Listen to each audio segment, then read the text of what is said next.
Well, I'm here, I think, with the most famous Fury for the next 2 decades. How about that? Well, I think once the big man is no longer gone and retired, I mean off the planet. You mean John?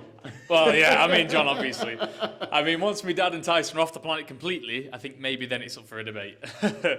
But yeah, no, I'm here and I'm ready to go on fight night. What can I say? There's always massive interest when you do things. What made you go with Global Titans? And obviously you've got this opponent, Paul Bamba. Yeah, I mean, listen, it's another fight, and what do I want? I want to be out more. You know, I've had one fight this whole year. You know, come on, it doesn't take a brainiac to work out. You know, a young man who's just started fighting should be out more than once. So it's another fight, it's another run out. I'm looking forward to it. I've trained like I'm fighting for the world title, so like I do every time. So I'm ready. You look light heavy. Yeah, I'm ready. I'm ready to go. Not much honestly. to lose. No? This is probably the best shape I've ever been in my career. The hardest I've ever trained, the best I've ever sparred, and I'm ready to go. Has impending fatherhood changed anything in you psychologically, physically, emotionally? You know, yeah, a little bit, because now it's just, you know, I'm not just fighting for me. I'm not just fighting for my reputation and my missus and stuff like that. I'm fighting for me daughter now. You know, it's everything's different. So, you know, when training gets tough and when fights get tough, you know, I don't think of myself or Molly at home. I think of that little baby that's growing inside my missus' stomach at the minute.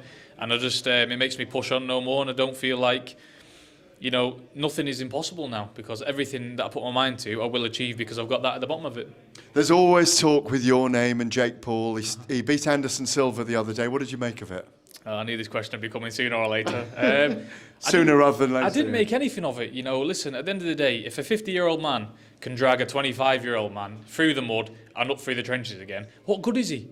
Imagine if he'd have been in there with a prime 25-year-old himself, man, he'd have been stopped. Listen, Floyd Mayweather said it best.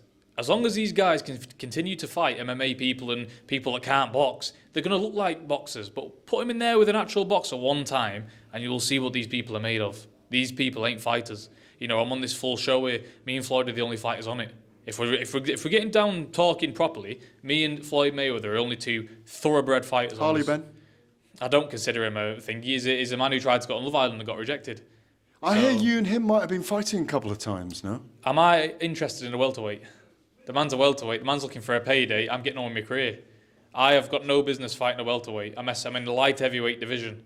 You know, and as for Harley Ben, get to the back of the queue. I mean, who isn't calling for a fight with me at the minute? Do you think you and Jake Paul will happen? Because there's so many of us fascinated by it. Do you think it'll be over there, or do you think it'll be over here? You've got on record saying you're not going over there at the moment, across the pond. Do you think it can happen here? Because surely that could draw a stadium crowd. Listen, I don't know where that fight happens. I don't know when that fight happens. But all I know is I've got Paul Bamba to get rid of on November 13th, and I intend to do that in fashion and in good style. And then, you know, whatever's coming with the Jake Paul, we can talk about that next. But for the time being, it's Paul Bamba and nothing, no more. Tell us about Paul Bamba. What do you know about him? I don't know that much about him, to be fair, and I don't want to know that much. You know, I've trained hard. I've sparred heavyweights, cruiserweights, light heavyweights. I've had the best of sparring. I've sparred the best southpaw on this planet in Tyson Fury. We all know that. So I'm fully prepared. I'm ready to go. So with whatever he brings, you know, I'll have it planned from A all the way to Z on the night. Have you been in camp with Tyson as he prepares for Derek Chisora at the moment? Yeah, we've done 5 weeks solid down in Morecambe. I've just finished my 6th week down here in Manchester with certain different sparring partners and stuff. So yeah, we've been in camp together, you know, lived together, ate together, all the way right through. Tyson's looking phenomenal, and we've both had a really good camp so far. Have you been a fan of Floyd Mayweather growing up? What does it feel like to be on a Mayweather card? Yeah, definitely. It's a fight that I never thought would happen. You know, me fighting on a Floyd Mayweather undercard, I thought definitely not a chance not a prayer in hell. But here we are. You know, a week away from me being co-main event to Floyd Mayweather. So it's a bit of a dream point, I would say, for me in my career. You know, I've always looked up to Floyd. He's one of the best to ever do it, in my opinion, if not the best. And I'm really honoured to be given the spot as co-main event. Would you fight True Geordie if he stepped into the ring, do you think? Honestly, I'd love to uppercut True Geordie. And a triple left hook to follow. I don't want to talk about True Geordie ever, because he's not a fan of mine, he's not a fan of Tyson's, he's not a fan of the Furies, and it's all down to jealousy again. So we'll move on from True Geordie. Well, I think that's enough. Good luck next weekend. We can't wait to see you fight. Thank you, Tommy. Thank you very much. Cheers.